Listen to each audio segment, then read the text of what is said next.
Welcome back, students. So, we are now in the concluding stages of our course. So, we start today with the concluding module, which is the electrochemical characterization. So, prior to this, we saw different characterization techniques related to physical or electrical characterization of materials, of fluids, of substances, and we also obtained a huge amount of data and how to interpret the data and how to analyze them and use it to your own application. So, this particular module focuses on the electrochemical characterization techniques. So, primarily what we will cover in this module, the characterization techniques, we will give an introduction in this lecture, and we will also introduce two different processes, that is Faradic and non-Faradic processes, and then we go to the discussion of electrochemical cell, and thereafter we will take the and discuss the instrumentation. So, what is electrochemistry? Electrochemistry is a branch of chemistry that deals with the correlation between chemical and electrical effects. So, what do you mean by chemical electrical effects? Chemical effects means some reaction is occurring, and electrical effects means we are so either way it is correlated. Either you supply energy and you make a reaction occur, or you have a reaction, you get electrical energy out of it. Either way, this is called as electrochemistry. So, it predominantly focuses on chemical changes resulting from an electric current and the generation of electrical energy through chemical reactions. So, what does it cover? It covers several phenomena such as the electrophoresis corrosion, or in devices, the sensors, batteries, supercapacitors, fuel cells.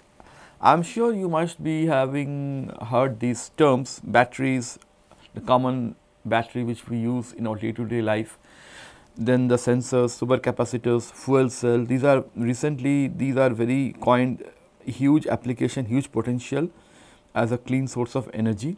Then there are technologies such as large scale production of aluminum, chlorine, electroplating of materials or metals. So, in this technology we can also see there is one example, chlorine gas production. Remember in your chemical process technology course, you saw the chemical how the electrical energy is supplied to get a electrolysis done, and you get a chlorine gas and sodium ion production. Okay. So, that is in a mercury cell, you must have recollect this, those are called technology. So, what is the electrochemical reaction? Is a chemical reaction if it is impacted by a potential difference. So, there are certain reactions which does not happen on its own, but if you supply an external potential difference or an external voltage, then electrolysis occurs, or resulting of an electrolyte potential due to some chemical reaction, but or conversely some chemical reaction occurs and you get a potential out of it, either way. So, either that the latter part is called a battery or a fuel cell, and the initial part, it is called the electrolysis. You have heard nowadays the terms called the photoelectric or the splitting of water. These are all electrolysis cell, splitting of water or splitting of, let us say, sodium chloride, all are electrolytic cell. So, you apply voltage, you get a reaction, and in battery or you have a reaction, you get a potential difference. So, the converse of each other. So, that is what they are called. When you have the reaction occurring spontaneously, you have the galvanic or the voltaic cell. So, here what you have is a chemical energy getting transformed to electrical energy, and the opposite is called the electrolytic cell. The electrical energy gets converted to chemical energy. So, voltaic cell is the invention of Alessandro Volta, voltaic pile, 1799. It first led to the recognition of the electrical battery. Then there are secondary rechargeable batteries which can behave both as voltaic and electrolytic. So, the rechargeable batteries which you must be familiar with, if you supply electric voltage, it can be used again. So, initially you use it as a battery, then again recharge it, again you can use that as a battery. So, this keeps on going. So, we call rechargeable. So, it means that it includes both voltaic and electrolytic cell during charging and discharging respectively. Okay. So, this is let us first see the galvanic cell, that is very important. Then we go to the electrolytic cell. The galvanic cell, you have these two anode and cathode. Okay. the part where there are two set of reaction, half reaction occurring. In anode, certain reaction occurs which is called as oxidation, and in cathode a certain reaction occurs which is called reduction. The reduction and oxidation coupled together is called redox reaction. So, reduction oxidation reaction, we call this a redox reaction. So, what is this electrons which are flowing through it? It means that if you put a load any, so you will have the electrons flowing from the anode to cathode. Okay. So, it is flowing in this direction. So, what does it mean? It means, suppose if I take up an example of a galvanic cell. So, you have, let us say I take up two electrodes, one is let us say zinc and the other is let us say copper, fine. So, now I put them inside a beaker having its salt. So, let us say this particular, it is dipped in this particular solution, this is also dipped in this particular solution. So, this solution let us say is zinc sulphate, and let us suppose this solution is copper sulphate. Okay. Now, I will connect these two electrodes. Okay. I have connect these two electrodes. Now, what happens? So, it means the copper ions here is in a state of 2 plus. Okay. So, if I write down the oxidation state of copper, it is plus 2. Here also when I write zinc sulphate, again it is plus 2. So, it means in this part, I am talking about this part, the anodic part, oxidation will occur. So, what do you mean by oxidation occurs? Oxidation occurs means this zinc, which is the electrode actually. Okay. So, this electrode actually goes to a plus 2 state by releasing 2 electrons. So, Zn goes to a 2 plus and it releases 2 electrons. Okay. So, initially you have this oxidation state, pure zinc atom is 0 and you get an oxidation state plus 2. So, it means your oxidation state is increasing. When the oxidation state increasing, we say that oxidation is occur and the oxidation reaction takes place in the anode. Okay. Please pay attention. So, it means that your zinc is getting oxidized and in the time it processes 2 electrons. But why will it do so? Why will it do so? Why not the copper then splits into, why does not copper actually splits into copper 2 plus and 2 electrons? Why zinc only so? It is because copper, it will have like a more affinity. The affinity of electrons for copper is higher as compared to zinc. So, it will try to force, I will say force the zinc atom to give its 2 electrons. So, zinc obviously weaker will say okay fine. So, it releases 2 electrons to the copper. So, due to this oxidation occurs in this particular anode, we call this anode, and then this electrons then actually transfers to this side and it goes here copper. Now, what happens at this point? It has 2 electrons. So, it needs to be consumed, but where will it consume? This is the pure copper electrode. So, what it will do? I am writing it here is A, I am writing it here. So, what happens is that in this part the ions in the solution Cu2 plus, okay, it will break up. It is in the part of ions. So, copper again here is in a plus 2 state. So, this copper plus 2 state will accept these 2 electrons and it will get reduced to copper, pure copper. And where will this pure copper go? This will get deposited on this side of the electrode, copper electrode. Okay. So, with time this will become deposited with copper, we call this as cathode. So, in the cathode reduction occurs, in the anode oxidation occurs. So, current will flow from anode to cathode, and what happens? Because the copper is getting reduced, so its oxidation state decreases. Okay, it goes from +2 to 0. So, we say it is reduction or oxidation number. So, now it will keep on increasing, this particular anode will keep on decreasing with time. Okay. This keep on going, so you will have a current flowing outside. So, this is spontaneous, you do not need any external potential to do this reaction. So, we have this two half reaction, this one and this one. Okay.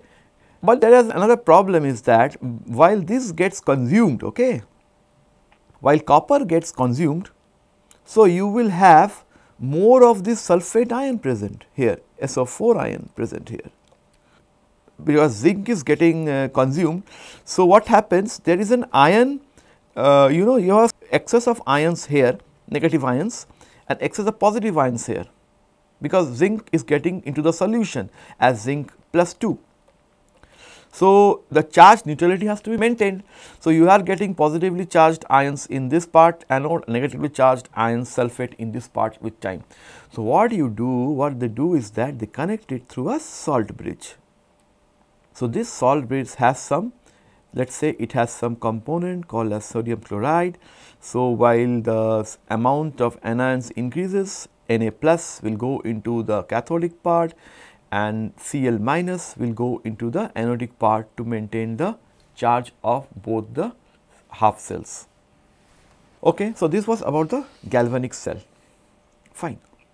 Now, the roles are reversed in an electrolytic cell. What happens in electrolytic cell? In the previous case, we saw anode is negatively charged, cathode is positively charged, just the reverse happens in the electrolytic cell. But the reaction, the reaction does not happen on its own. Okay. The reaction will not happen on its own. So, if this does not happen on its own, what do? You then use an external source. This is the external source. So, it means that this is a positive. So, if this I sign it as a positive and this as negative, it means while I put a positive sign here, it implies it is trying to force the electrons. It is trying to force the electrons out of this anode and push it to the cathode. So, the positive part will try to pull out the electrons from the anode and it will try to push it to the cathode, similar to what we have in a galvanic cell. But in this case, you are applying an extra power supply. So, you are supplying energy to it, but here you are getting energy out of it. So, it means this is called as the electrolytic cell and you call this process as a electrolysis process. Okay. So, the electrolysis process, you can have it positive. So, how will that current flow? Current will flow from the anode to cathode, and this case for the galvanic cell, where does the current flow? From anode to cathode. So, this you should understand when we talk about a galvanic cell and an electrolytic cell, what is the primary difference. Okay. In one case, you do not need any external power source. So, it is a spontaneous process. In other case, you require a electronic power source such that here given. So, the positive end try to attracts the electron from the anode and deposit into the cathode. Okay. So, moving ahead. So, now typical modern day examples of, so both these are called electrochemical cells. So, they may be classified as batteries, supercapacitors, fuel cell, etc. So, usually you have an ionic conductor or ionic electrolyte and two or more electronic conductors or electrode. On the application of a voltage, just now I mentioned, if you apply a voltage across the two half cell, the charge is transported through the electrolyte by ions. So, now when you apply, obviously now there is another case, you have charges and the charges will try to move from the electrode surface to the electrolyte surface. So, obviously while it goes so, there will be a complete circuit and there will be a movement of electrons in the electrodes. Several factors impact the charge transport across the electrolyte interface. So, when I talk of this electrode electrolyte interface, we are also mentioning a non-Faradic process. The Faradic process, which I just now mentioned in the previous slide, depends on the Faraday's law. So, it means that the will directly depend upon the chemical reaction. The rate of chemical reaction will determine the amount of current flowing, okay, how the rate is going. So, if the rate is low, current will be low, if the rate is high, current flow will be more. So, it is Faraday's law, but those which are not dependent on the Faraday's law, which are dependent on non-Faradic law, means where current goes from the electrode to the solution or from the solution to the electrode. In such a case, the reactions are heterogeneous in nature. So, there are several factors involved. Okay. The non-Faradic one are the one which we actually will be talking about in supercapacitors. So, we will see those several factors later on. So, what are the electrolytes? You may have aqueous electrolytes like NaCl, HCl, potassium hydroxide, or organic electrolytes, acetonitrile, propylene carbonate, etc. Non-conventional electrolytes includes ionic liquids, polymeric electrolytes, and solid electrolytes. Okay. So, these are some different cases of electrolytes which may be applied. You can also have electrodes such as solid metals like gold, silver, etc., or liquid metal, alloys, carbon, semiconductors. So, now what is the example of electrolysis? It is a manufacture of sodium, the down cell. So, chloralkali process, just now I gave an example of chemical process technology, you must have read it, this chlorine and sodium hydroxide. So, this mercury cell you might recall, to obtain chlorine and sodium hydroxide in either of the anode and cathode, or for the manufacture of aluminum, the Hall-Héroult method, or sometimes you have to electroplate some material so as to resist it, make it corrosion free. Those are the different applications of electrolysis. So, chemical reversibility, there are some reactions which are chemically reversible and there are some which are irreversible.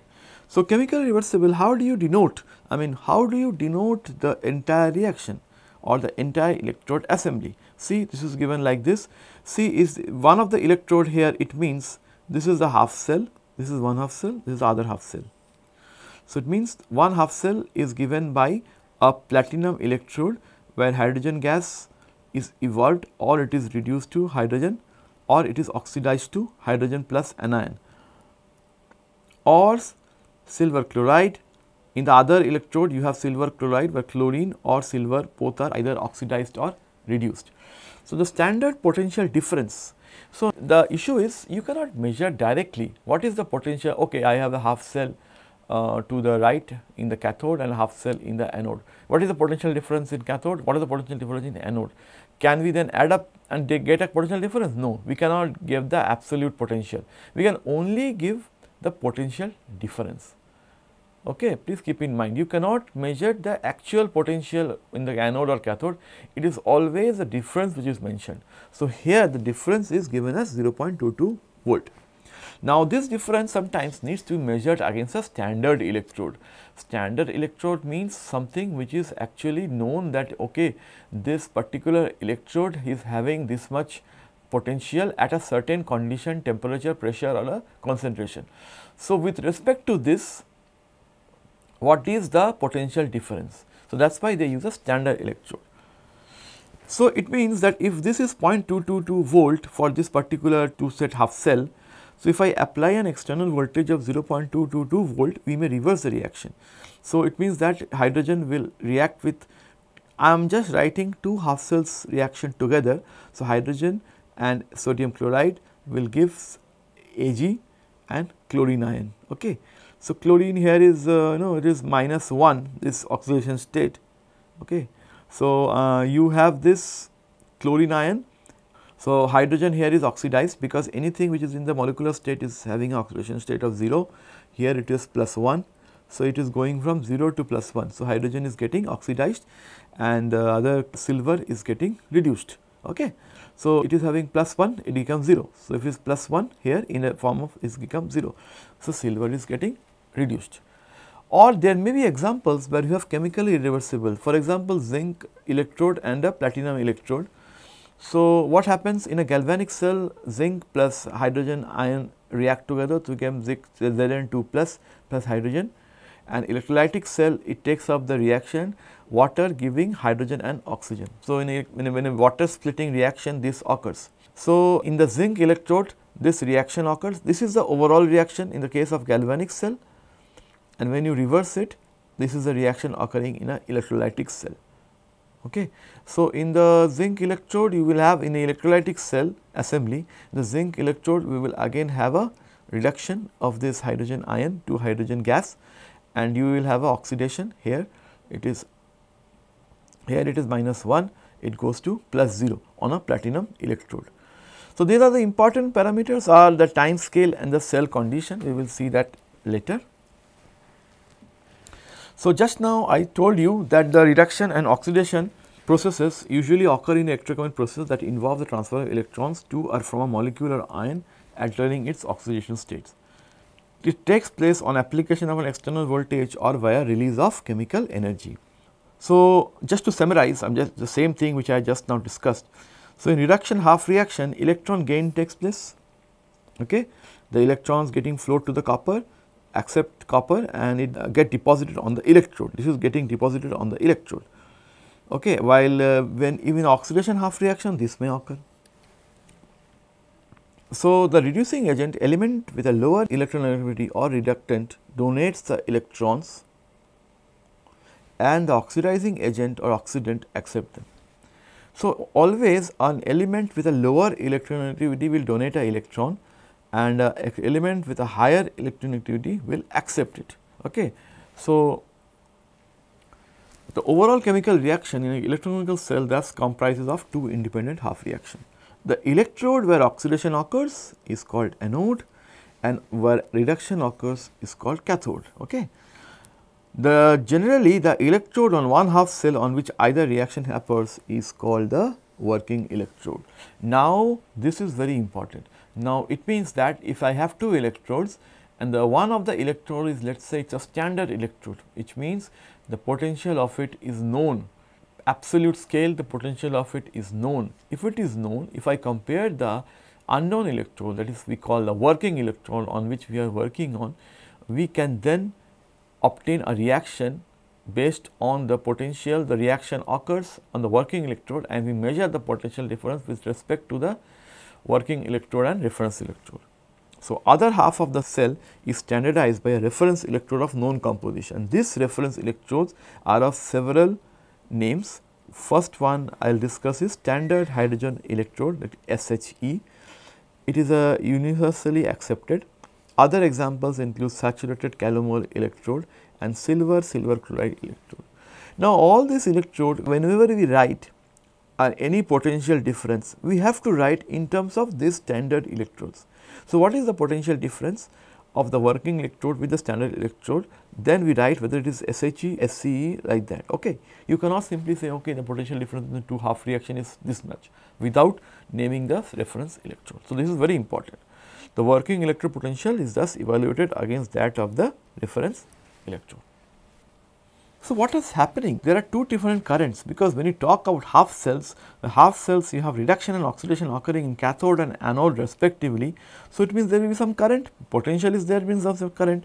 So, the current on applying a negative potential to the electrode, the electron energies can be escalated so as to be able to move into the vacant electron state. So, again I take the copper example, copper 2 plus accepting 2 electrons to get copper in the standard case, in the pure atomic case. So, reduction current means this one. See, what happens is you are providing a negative potential. So, if you provide negative potential like here, this is all the molecular level. So, you in a solution you have this vacant molecular orbital and an occupied molecular orbital. So, I need to put the electron somewhere here, it has to go somewhere here. So, that is why I need to apply potential. So, I apply a negative potential. When I apply a negative potential, it goes above that of vacant molecular orbital and jumps it here, it comes here. Okay. Opposite occurs in the oxidation. In oxidation, what happens? You have the reaction this happening, copper giving copper 2 plus 2 electrons. So, it means that this electron actually should be written here, because you cannot subtract a electron while you write equation, you can always add it. So, it means here you have you apply a positive potential in the case of oxidative current. So, you need to just the opposite, you apply a positive electrode. So, the electron's energy level decreases, it comes down here. So, the electron from the occupied molecular orbital can easily go to the electrode. So, what happens here? Okay. So, it means oxidation occurs here, fine. So, these are the two molecular level reduction oxidation processes based on the molecular orbital theory. Though this molecular orbital theory, vacant molecular orbitals, these type of calculations you can do it for some quantum chemical calculation. You can find out what is this gap, the energy gap between the vacant, unoccupied and occupied, we call the HOMO and LUMO gap. So, that you can find out, then you can say that electrode solution assembly, what is the difference in their band energy, all these things, just to get an idea. Okay, if I am using whether there will be an oxidation will be easy or reduction will be easy on an electrode. But these all have been done in the literature. We call this redox potential. So, it means we measure the voltage or volts in tendency of a chemical species to accept reduction or lose electrons. We call this standard reduction potential or oxidation potential, SOP or SRP. SRP are used to evaluate the standard cell potential, the potential difference between the two electrodes. Now, SRP and SOP half reaction are considered to unfold the overall cell potential. So, if you add these two up, reduction cell potential, reduction potential at the cathode and oxidation potential at the anode, okay, you will get the total cell potential, or because this and this are negative of each other, or you can write minus of E0 reduction at anode, same thing. Okay. So, these are negative, that is why the negative sign comes. So, it means if I want to write out here, it means you have the standard potential E0 reduction is negative of E0.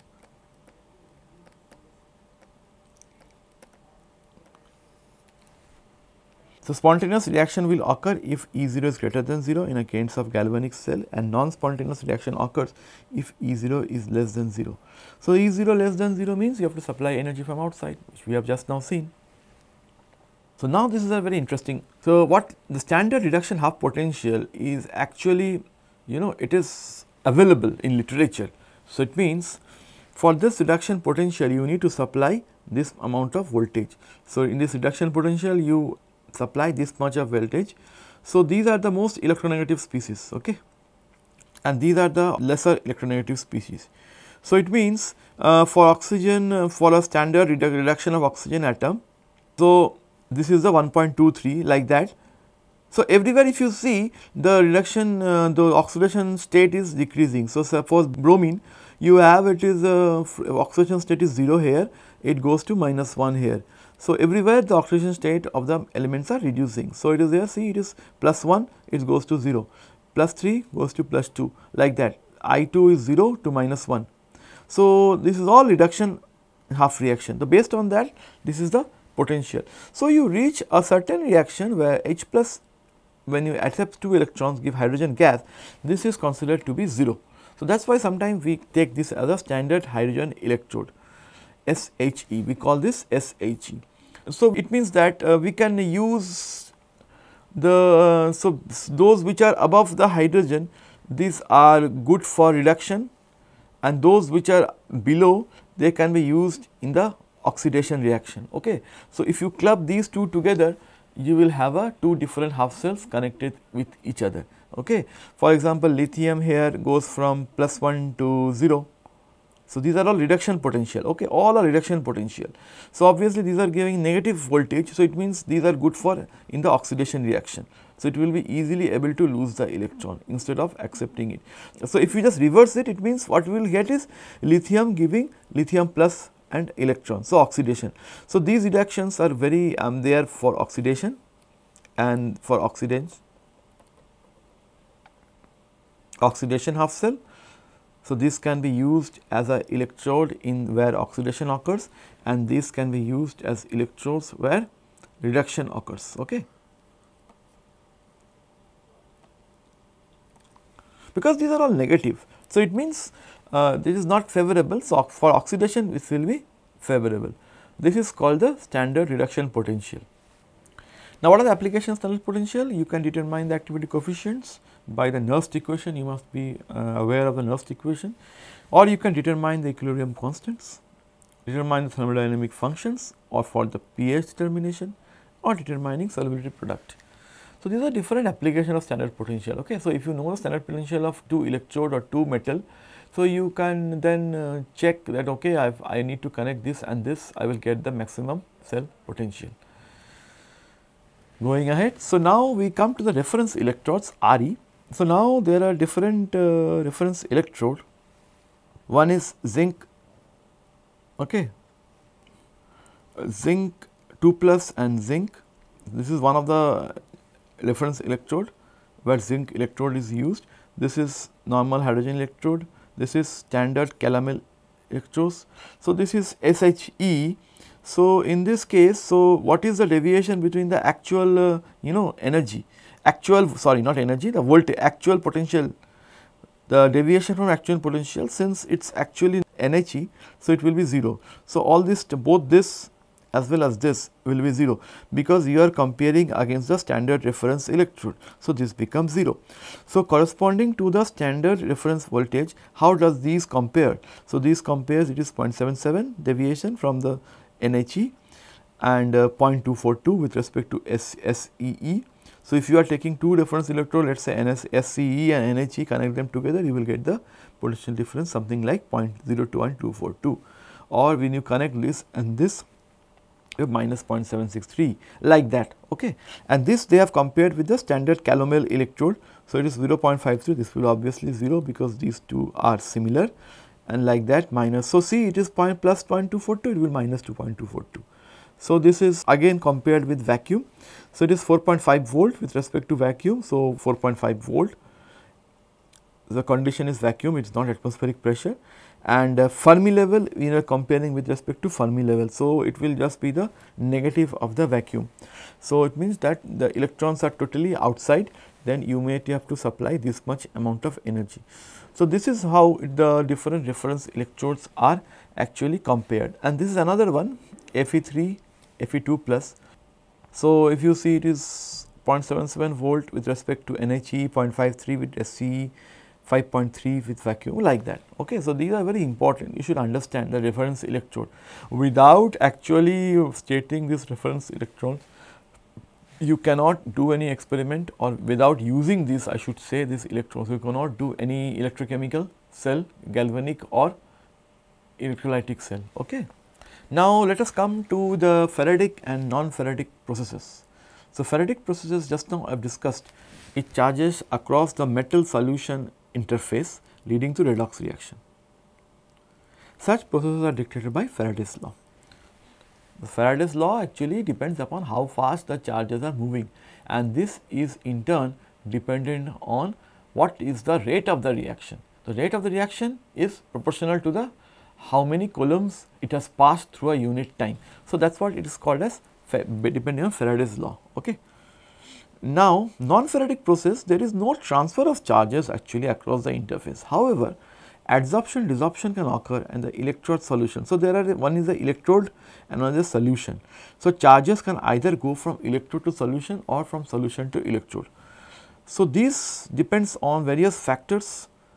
So, once that happens, you will have a flow of external current, whether the charge is going from electrode to solution or solution to electrode, some external current will occur outside.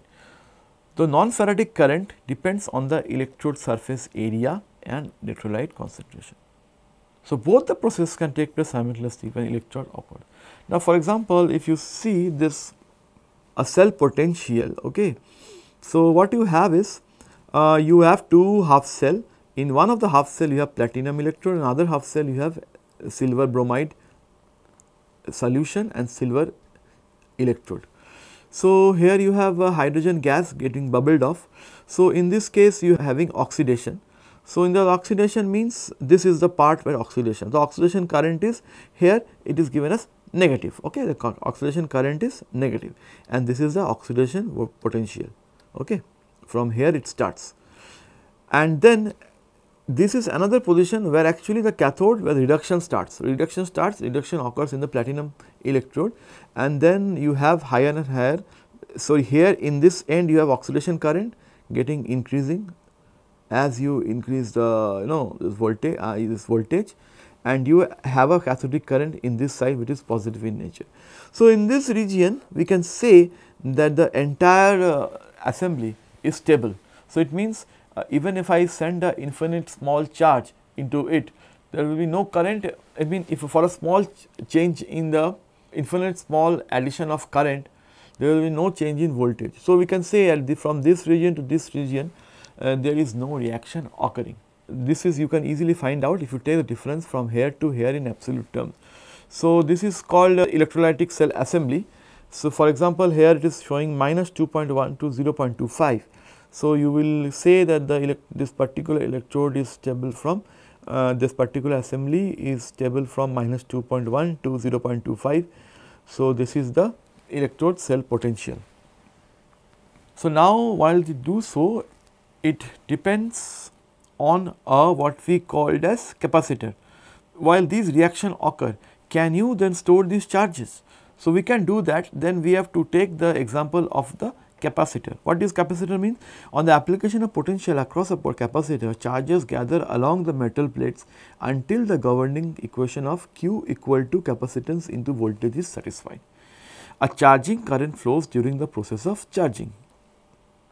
The capacitor charge is characterized by an electron surplus on one plate and an electron deficiency on another, along with a polarized dielectric. So, if you see, this is the battery, you are charging it. So, it is forcing the electrons, this is the positive side, it is forcing the electrons to pass through this region, and it is here it is supplying electrons, okay, external voltage, external source. So, you are supplying electrons and it is thus storing the electrons in the capacitor. So, a better view is given here. So, it means at this end you have positive charge and at this end you have negative charge.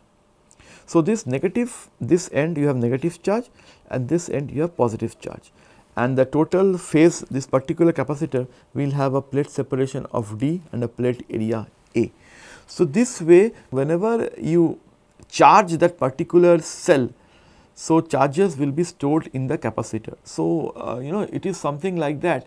This capacitor then can be thought of electrode electrolyte assembly. Okay. When we talk about this capacitor, it is something like analogous to a electrode electrolyte assembly. So, electrode electrolyte interface in a non-Faradaic system here acts like a capacitor. Electrolytes in non-Faradaic systems are analogous to dielectric materials in capacitors. So, just I will go back to this. So, whatever we have discussed here is actually the non-Faradaic process. So, it means whatever this it is a capacitor, you have negative and positive charge lying together. Similar thing we are observing in this case is a capacitors. What happens, this is while this is fully charged. So, all the ions are actually aligned. Now, when you discharge them, this gets randomized. Now, again if you apply voltage, it will orient along this line. So, discharging, charging, discharging, like keeps on happening. So, how many cycles you can do depends upon your stability of the electrode and electrolyte material. The electrolyte here may be solid or liquid, but the overall the process how the capacitor stores charges is similar to that discussed in the previous slide. It works like a capacitor. So, moving ahead. So, how does this work? If you look up closely, there are actually two different surfaces. One is the metal surface, this is the metal surface which is the electrode surface, and this we can tell this is the solution, the bulk solution. So, charges may either go from bulk to electrode or from electrode to bulk. While doing so, there are various formation of the charges which are occurring. All the oriented dipoles and charge species exist at electrode electrolyte assembly.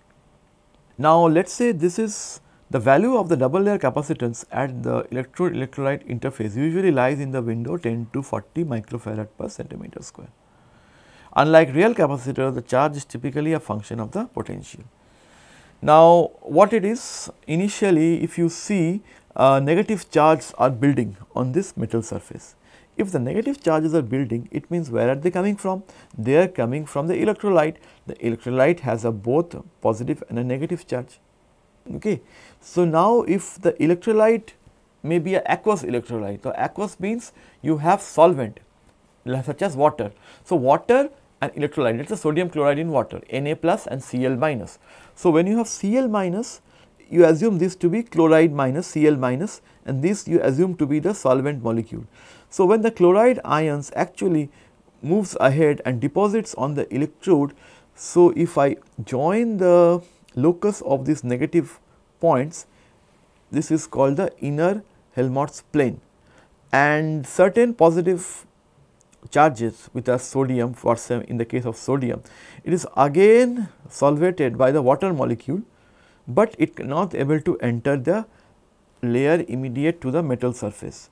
So, it will stay outside. So, this is called the diffuse layer. So, diffuse layer means this is called psi 2, this is called outer Helmholtz plane. So, this is if you join the centers of this positively charged cations, this is called diffuse layer, and outside all the negative and positive ions will be dispersed. So, this is called the diffuse layer. So, this is the potential at the interface, and this is the potential at the diffuse layer.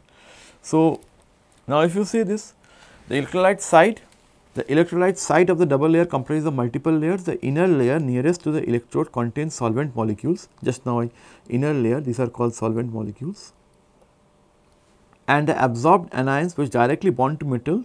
This actually follows this model, Bockris-Devenanthan-Mueller model. So, these anions are deposited on this surface, metal surface. So, these anions are negatively charged. So, that was the inner layer is termed as the compact Helmholtz, or sometimes they are also called as Stern layer. So, the inner Helmholtz plane is a locus of electrical centers of the specifically adsorbed ions at a distance x1. So, this is the distance x1, and if you take the ion centers, this is called psi 1. So, potential at this point is psi 1. Solvated ions can reach the electrode only up to a distance of x2. So, solvated ions means these ions, positively charged ions, they can only reach up to x2, it cannot move further because they are solvated with water molecules. So, this is called the locus of the centers of the solvated ions, the outer Helmholtz plane. The non-specifically adsorbed ions disperse into the electrolyte bulk from the OHP due to thermal agitation of the electrolyte. So, these are non-specific ions which are in the diffuse layer. So, whatever in the diffuse layer, you will have a constant potential which is given by sigma d. Okay. This is called the electrical double layer. So, the diffuse layer thickness is a function of the electrolyte total ionic concentration. If concentration is greater than 10 to the power of minus 2 molar, thickness is less than 100 angstrom. So, it depends upon the concentration. Profile of the potential across the double layer looks like something like this.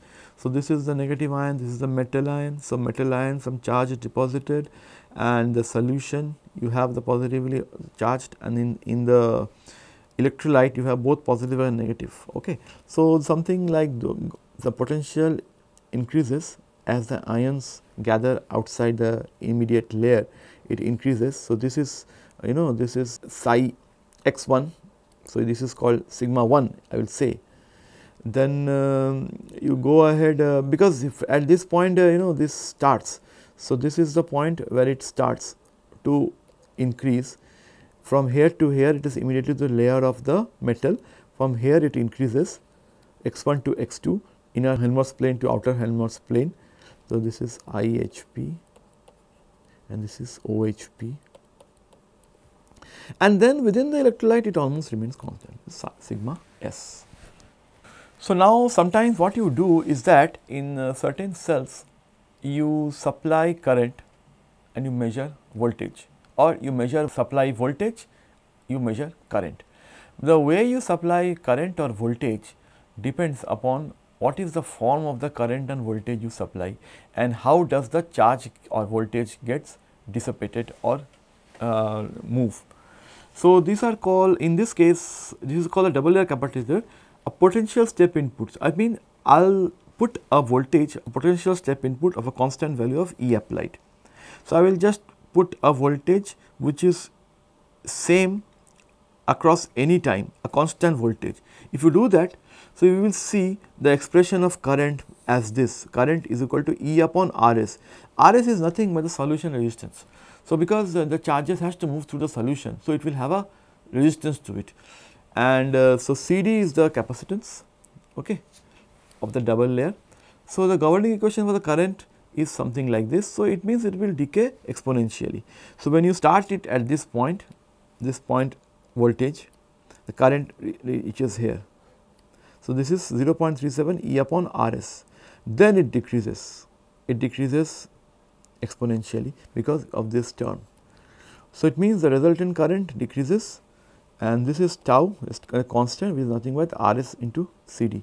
So, the point at which 0.37 ERS is occurring is the tau, which is the time constant. Now, when I apply a current instead of voltage, a constant current, then the voltage will follow this equation, linear equation. Okay. So, you have the E equal to IRS plus I into TCD. IRS means nothing but solution resistance.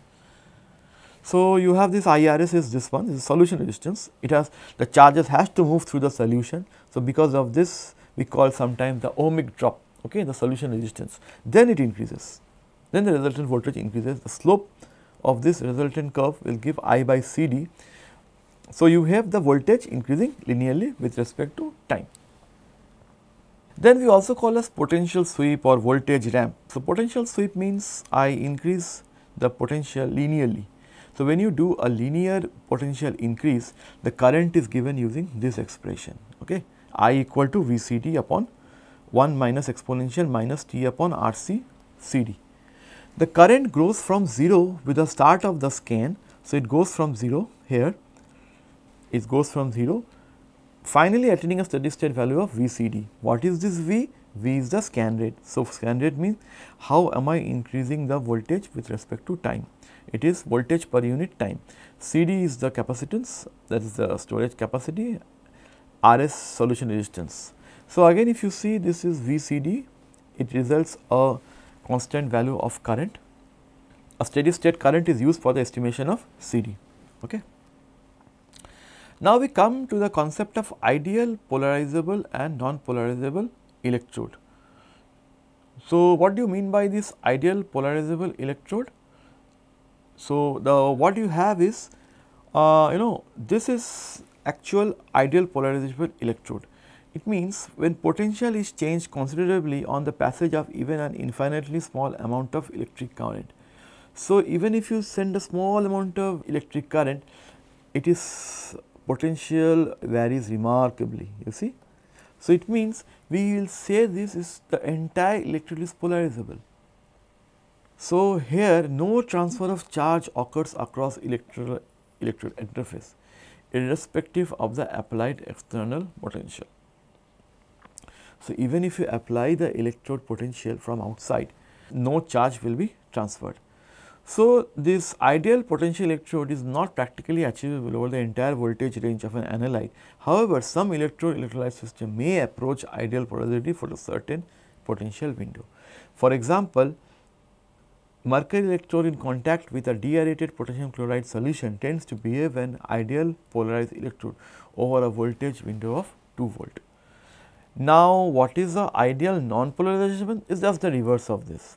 It means irrespective of how much of current I apply, the potential remains constant. So, it means your potential is not varying, it remains constant, even the current is increasing. See, the current is increasing here, negative current to positive current, but your potential remains constant.